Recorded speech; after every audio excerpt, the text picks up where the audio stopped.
They selected the blue side and have banned away the Rakan, the LeBlanc, followed by Aphelios and Do you know what's going to Ezreal. happen, Mark? Ezreal, yeah. Do you know what's going to happen? They're going to first pick something OP, and then Golden Guardians is going to pick Lucianami. Well, I mean, it feels like they are setting it up, and Golden Guardians in one of their series played one of these red side, leave everything up games. They weren't the one who did it, but they did get to benefit from it.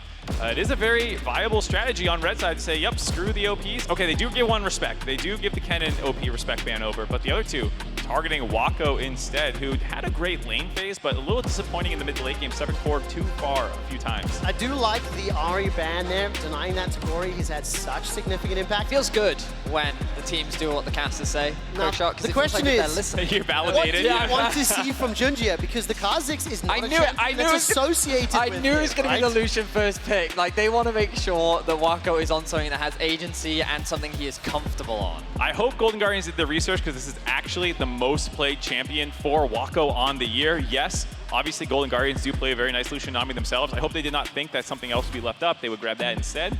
But it is going to be a Lucianami they'll have to play into. We'll see what they have prepared. That means the Vi gets to come out and the Vi Annie. Okay, so Golden Guardians. Those are the other OPs. Congratulations, you got your Lucian. We are now going to pick the other S-tier champions in the meta.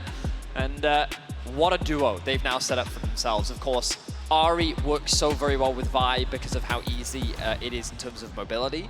The difference in this combo is that it's Annie that has the setup instead of the Vi. So while Vi lands the ultimate into then the Ari follow-up, Annie can flash ult into then the Vi follow-up, which basically means that this combo can do just as much destruction in the mid-junk. And it does play to what Golden Guardians love to do on red side, which is flex picks. We did see Huhi playing the Annie. Gory can obviously grab it as well, so it does give them the option as this draft progresses to decide if they want to put it into the Lucianami and try and go maybe a kill lane or something like that. Ooh, I don't like that. No me gusta.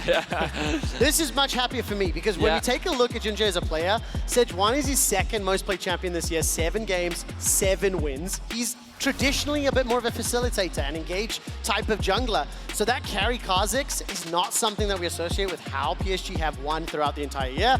And to answer the question for the bottom lane, it's going to be that Zeri. So it could be Zeri Annie, it could be Zeri plus support, depending on how the rest of the draft pans out. My expectations are that Zeri Lulu will be the priority for the bot lane. I know that during the regular season, the whole world handshook Lucianami with Zeri Lulu. Normally it's on that 1-2 item spike that Lucian's able to have the advantage.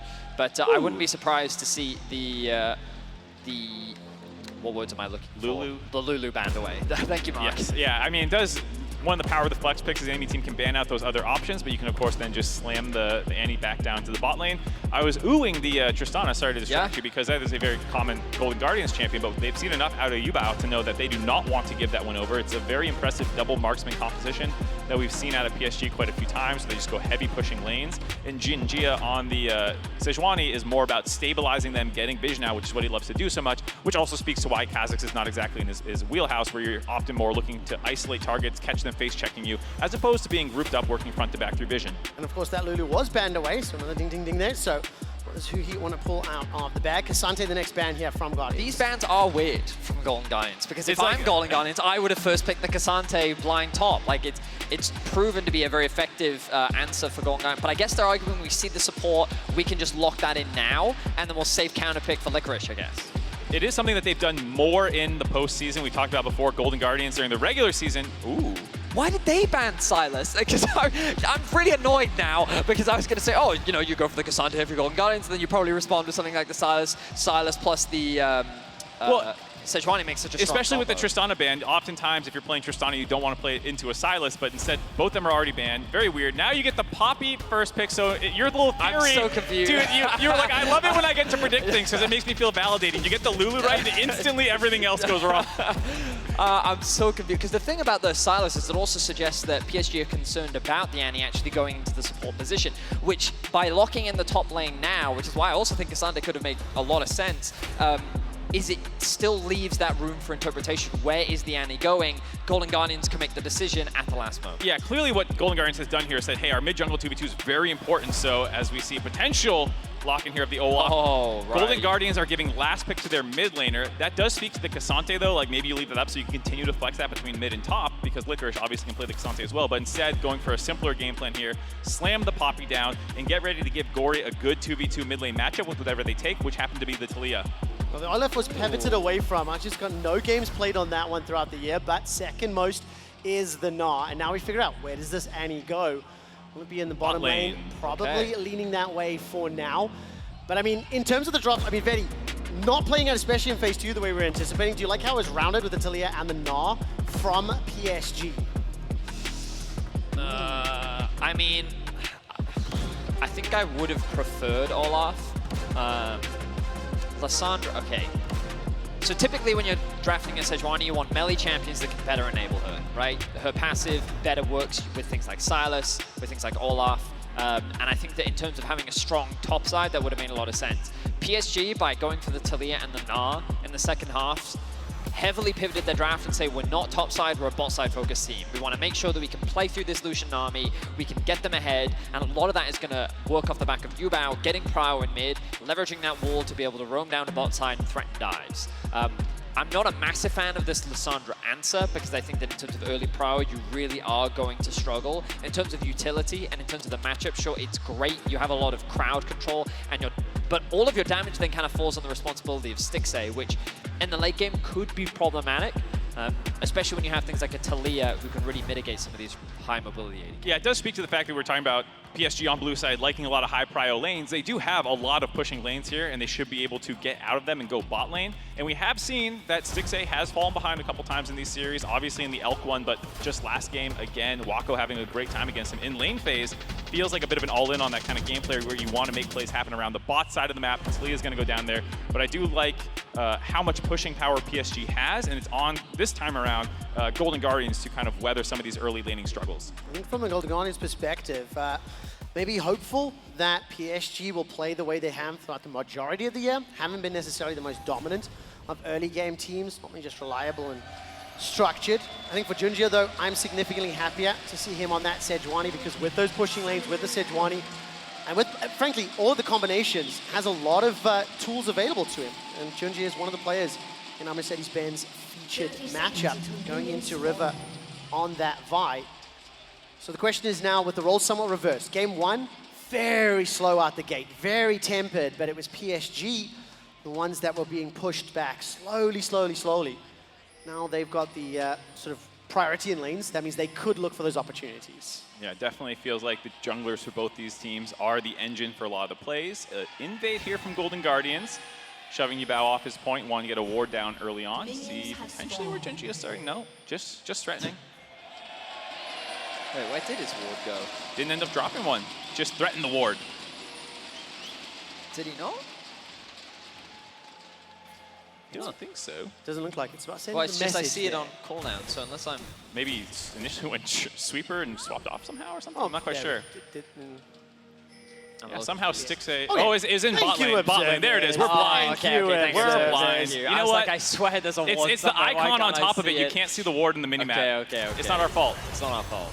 Stixxay won't be the first person to get chunked just a little. Winnie and Wako now being pushed backwards. I want to see what sort of lane dominance or control this Lucian Nami can generate. We have seen the influence, and look, Wako already starting to step forward. He is going to use that ebb and flow, and a lot of aggressive trading just at level 1. Yeah, obviously Golden Guardian's willing to walk up and trade. He loves taking the E level 1 with the auto attack range of Annie, absorb some of those trades, poke back, but the sustain from Woody looking pretty good right now. We need to see if either of them go for that next engage. Level 2 is just moments away. And right now, middle lane currently being pushed towards Yubao. Literally, Observer's baiting us a little bit. Step forward there from Wako. Stun connects and nothing further following from it.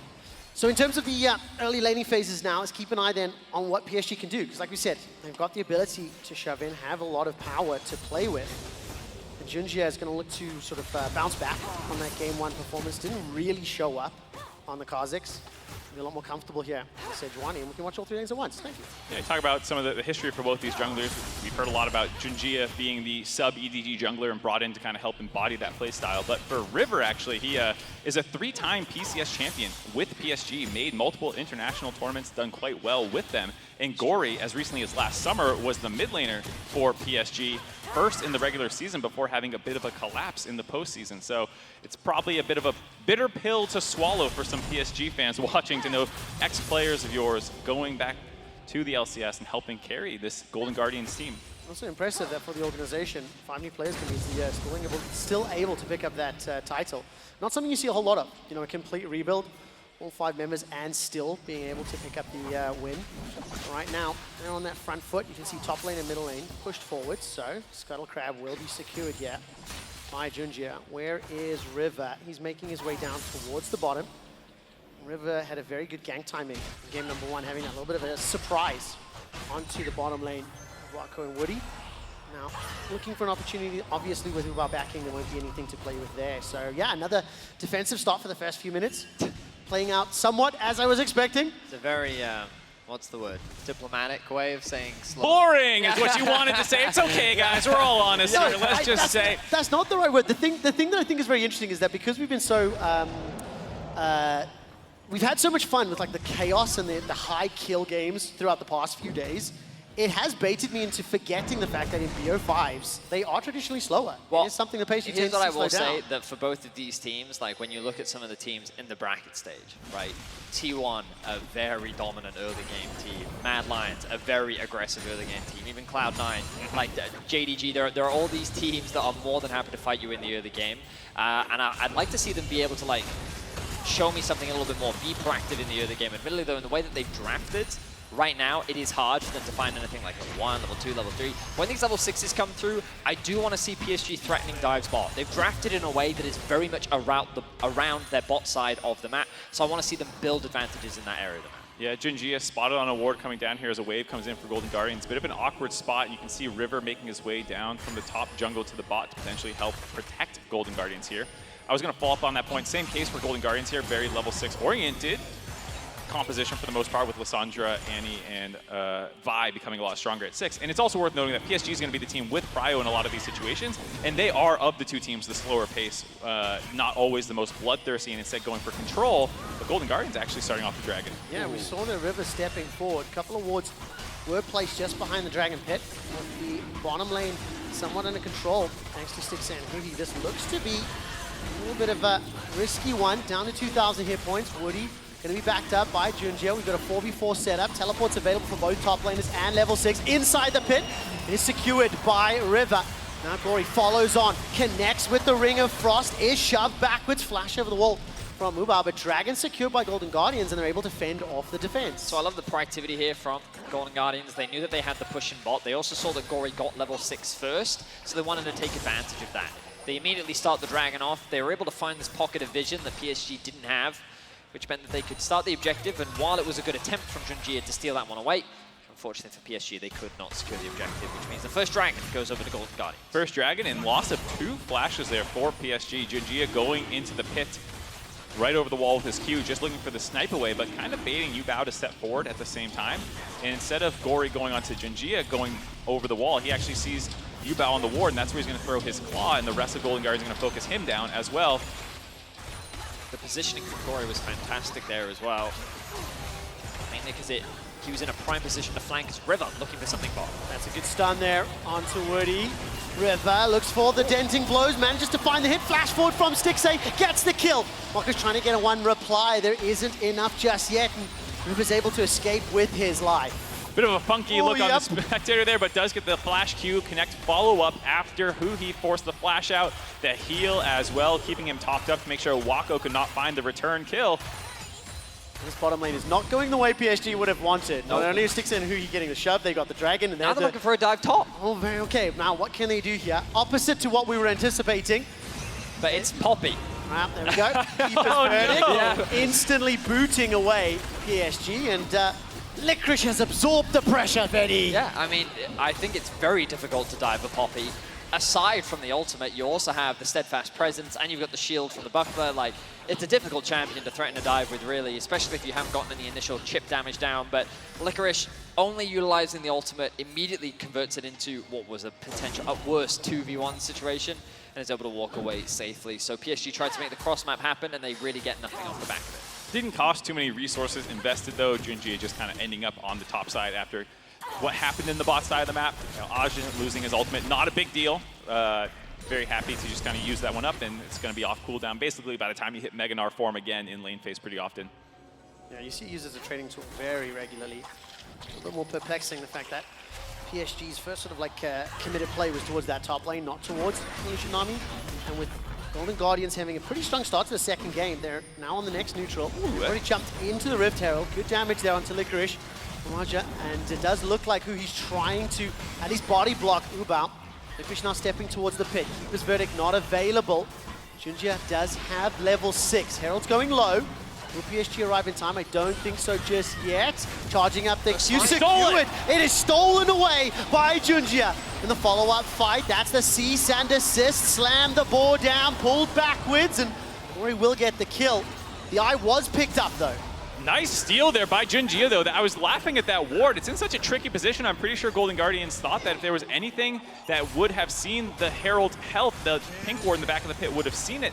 Not the case, though. So Junjia walks up for a very casual smite steal there, but does cost his life. I mean, River had no smite. He started that objective. He panicked. He's like, hey, he was trying to boot the Sejuani out of the pit. But you can see it's on cooldown right now. So this is a very easy steal for the Sejuani. Junjia just walks up. And the problem for Golden Guardians as well is that they committed their support and AD carry to this play, which means that there was a completely uncontested tower in the bot lane. PSG secure the Herald, and they get 2 plates to their bot lane as well. So this was a massive gold swing in favor of what was a small mistake from Golden Guardians. It's definitely going to be something that PSG will be happy about, especially because of the sort of power of their composition once they hit the level 6, hit those 1 items.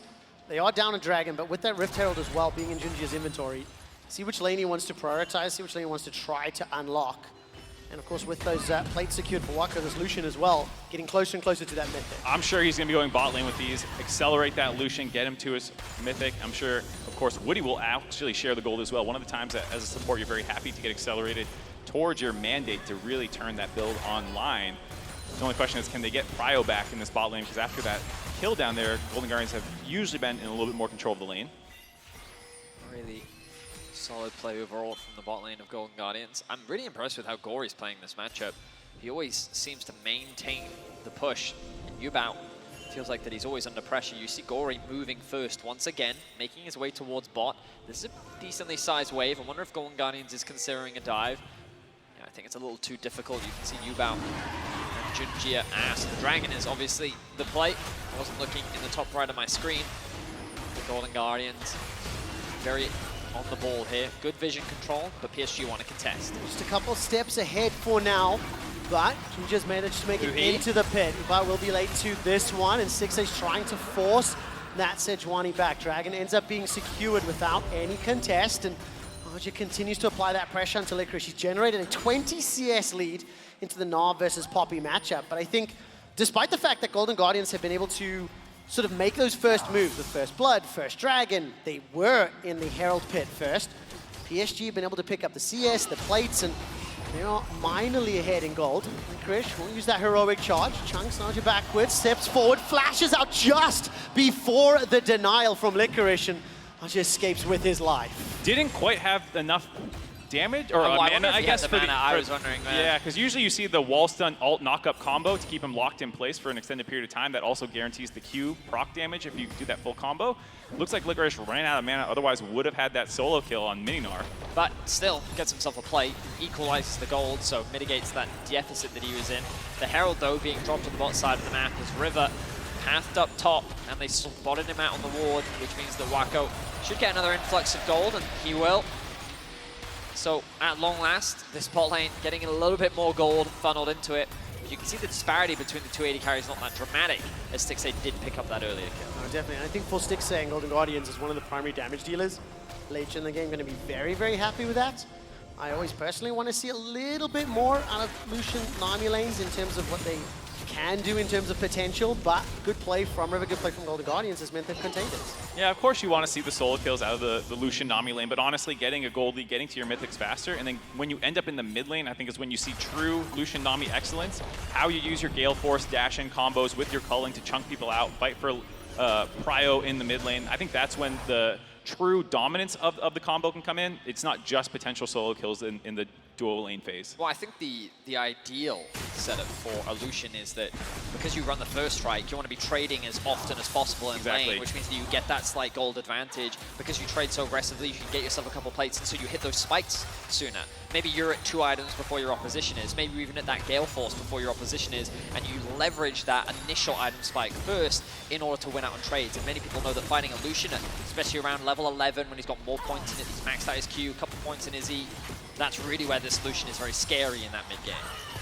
Marco may be called to step up to the plate. We are 2 minutes away from the next dragon, playing on the Infernal Rift, so it's GG once again with this first move. I think Gory has been able to sort of back up the skirmishes just a little quicker. Ubao fighting over this red buff while that's happening. Well, they're going bot instead. Top lane.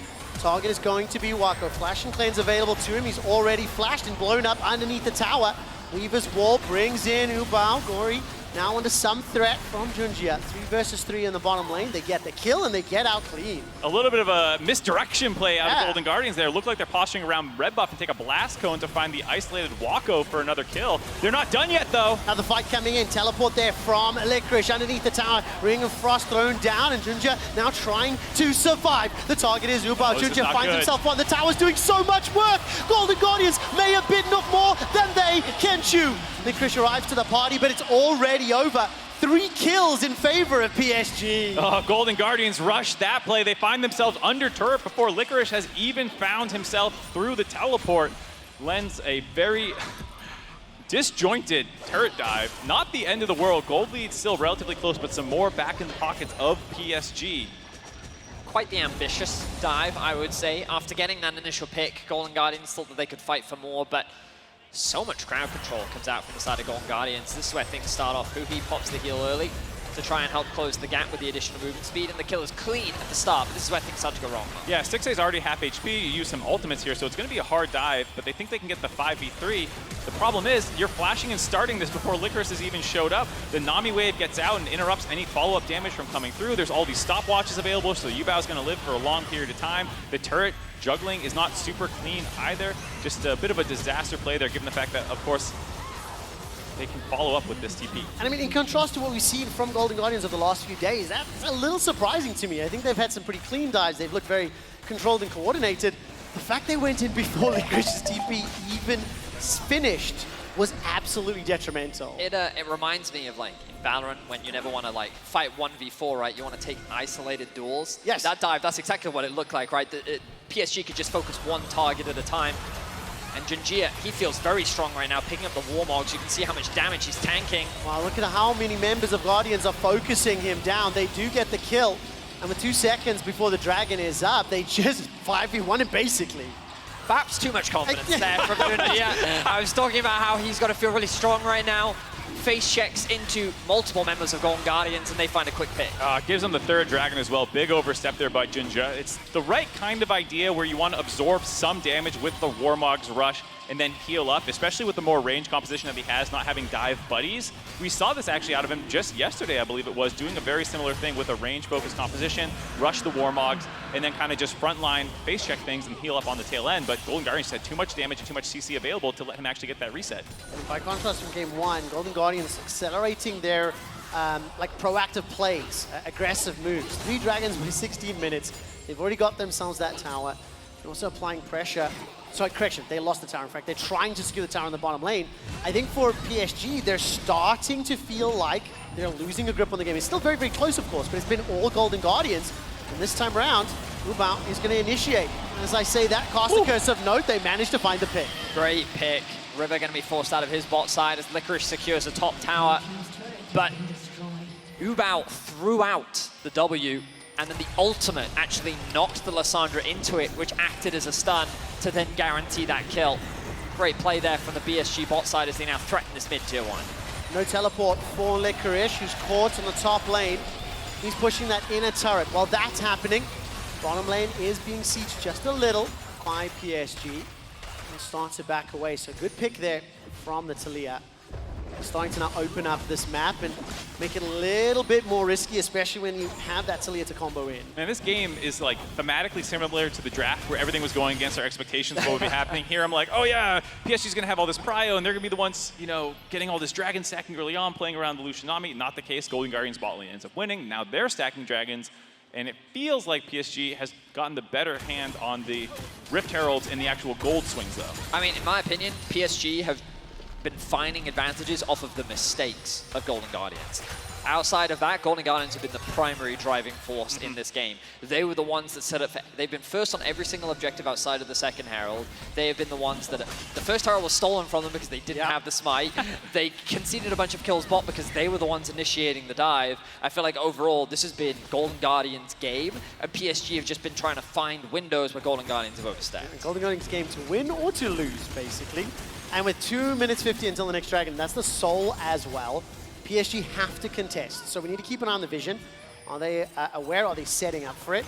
And I think VOD, I also want to see how they handle the team fight. I don't know if you're going to potentially dive a level 13 Poppy, but I think for Golden Guardians, can they secure that soul? That will be a gigantic pass spike this early in the game. The only other thing I wanted to mention is Golden Guardians steal away this red buff. Full damage for Gory. We talked about how in the draft I was concerned about Stixxay being the only damage dealer as a TP committed top. All right, 2 versus 1 here. Keeper's verdict out. The culling's being used there, and River's forced to flash away. He does survive, and the kill was secured by Golden Guardians in the top lane.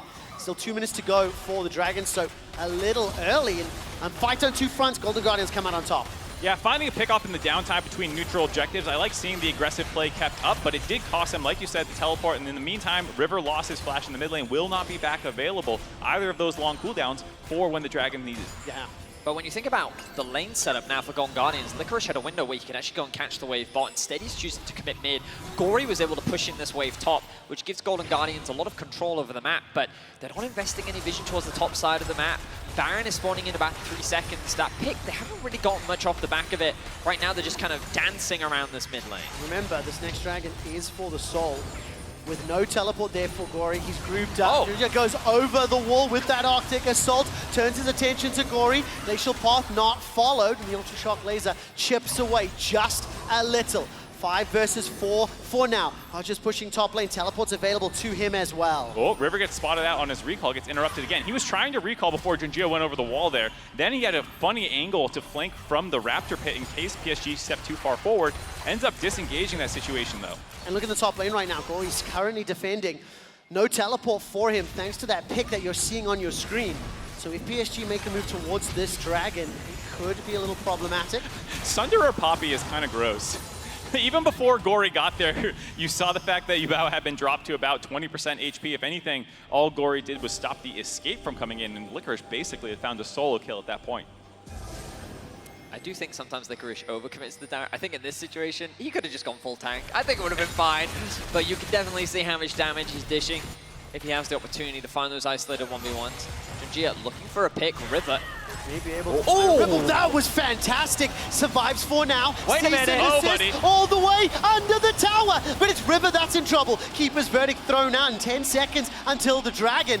There's no jungler. There's no smite. River just gets picked. River felt himself too much after breaking the ankles on the Nami bubble, decides to commit onto Wako out of nowhere. The 2000 range engage gets pulled under the turret. And now, after Junjia, the previous dragon had given his life up and given it for free, it's Golden Guardian's turn. A lot of damage there. Gory. Wako, no glacial prison available. Gory's under threat, forced to flash over the wall, was chased by 2 members of PSG. They're now turning into the Dragon Pit, rather, trying to burn this one down. I don't think Guardians want to contest it. Numbers disadvantage and a health disadvantage. Very touch and go there. Golden Guardians feeling like they're trying to mitigate what was already a big mistake with the fact that River dropped.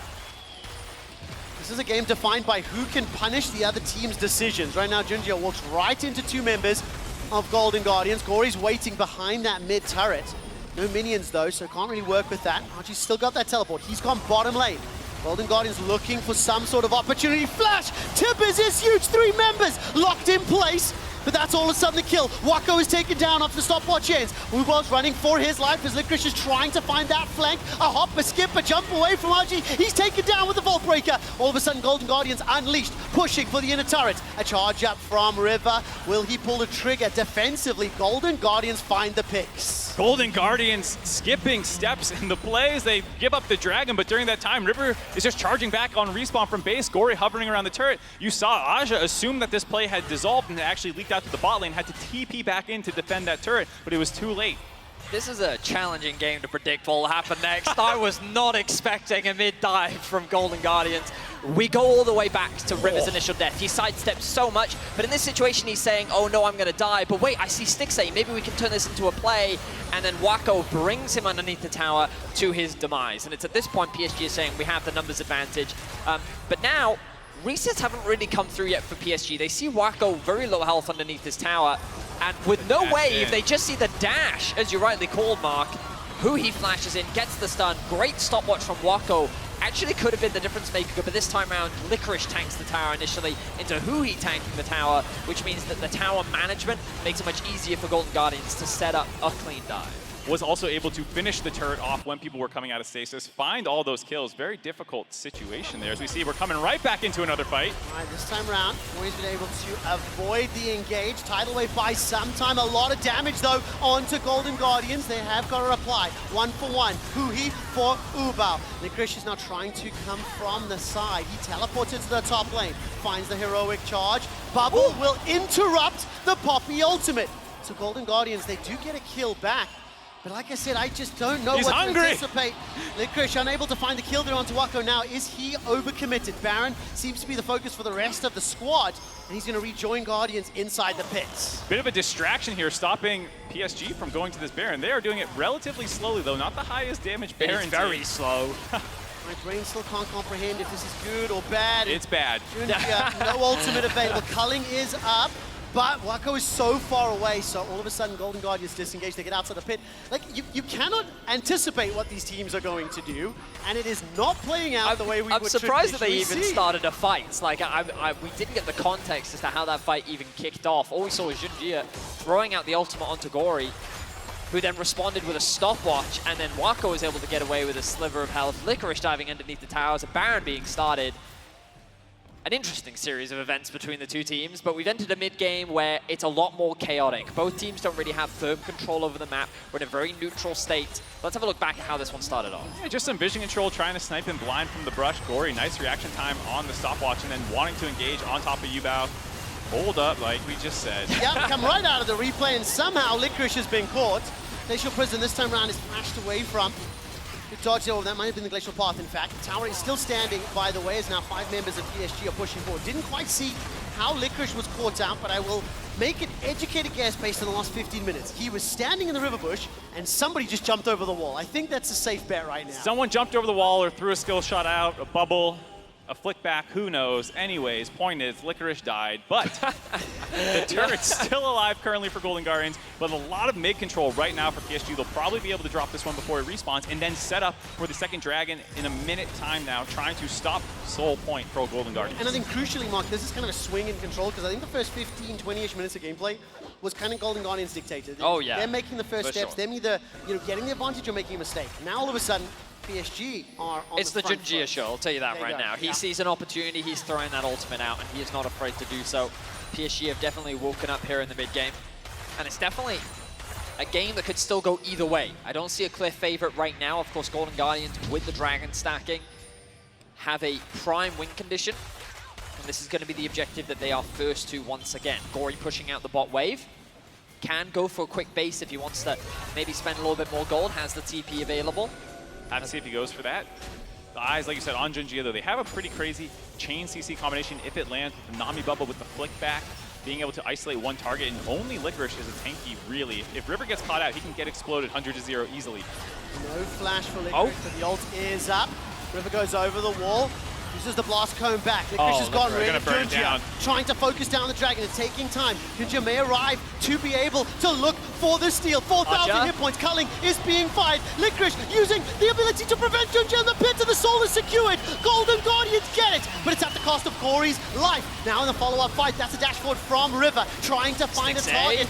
Not find the autos yet. Cease and desist is down. Look at the AoE. Golden Guardians are destroying PSG. It's full retreat. Nubal's next to fall. River looking for yet another. And Wako, the last man standing.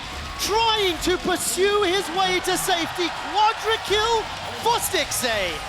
It was a dicey Dragon setup, but nice coordination. The Poppy by Licorice going over the wall, making sure there was no steal attempt available, and then the chase down sequence with the Soul on their side, bringing the extra damage to find that ace. Licorice keeper verdict was fantastic. The step up present, buying enough time, and delaying the Baron until Gory spawns to make sure he gets the buff as well. That's beautiful to see, especially because he's also got that teleport available.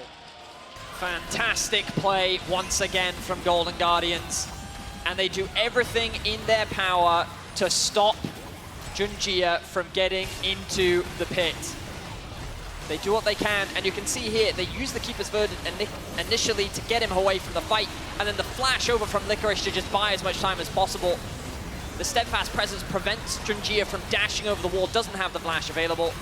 And then Gory sacrificing his life to make sure the objective can be secured. And then Stixxay unleashes off the back of a great engage from River. And of course, when you see the team fight play out with Stixxay unthreatened, unchallenged, you mentioned it could be a concern for him to get the damage down.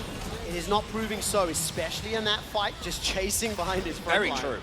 So easy to execute for Stixxay. He's 7-1-4, but it was really, I think, Gory buying all of that time in the River, and Licorice getting rid of Junjia. That's allowed Golden Guardians to now generate this 5,000 gold lead, and they start the Red Bull Baron power play. And I gotta say, while it has not been the cleanest game of all time, Golden Guardians are showing a level of aggression that you don't always see out of North American teams, where they sometimes play a little bit slower pace. They're afraid to flip objectives, but that is not the case for GG. He engaged once more. Junjia throws it out, knocked back onto River, and he survives.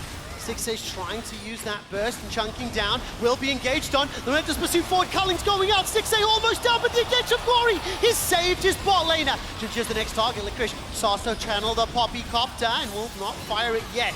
Waka almost got Stixxay, but was taken down in return. A great re-engage coming out from Huhi and Gory. They're able to buy enough time for their AD carry to get away. Stixxay should be able to heal up a little bit. River, he wanted to go and get those Raptors after losing so much HP to get a bit of HP back for himself. The TP comes in to buy a little bit more time as the siege continues. Licorice getting closer and closer to securing that tier 3. All of a sudden, Archer's the next target. Two members of Golden Guardians peel away from the bottom lane. Mid inhibitor turret is secured. Stixxay still alive, still looking for that life steal on the minions. And Golden Guardians have got another 45 seconds on Baron empowered minions. Licorice starts to charge the Verdict, waiting to fire. And the Verdict is good. 2 members sent packing. This will unlock yet another inhibitor turret. And Golden Guardians will be happy with that and they back away. 30 seconds left on the Baron buff, but Wako respawning and the number of ultimates that were down for Golden Guardians made it so that they could not continue to press forward looking for that inhibitor. Like you said, 2 inhibitor turrets drop, but no extra map pressure for when the Baron and Elder start respawning. Going to be relatively synced up buffs there.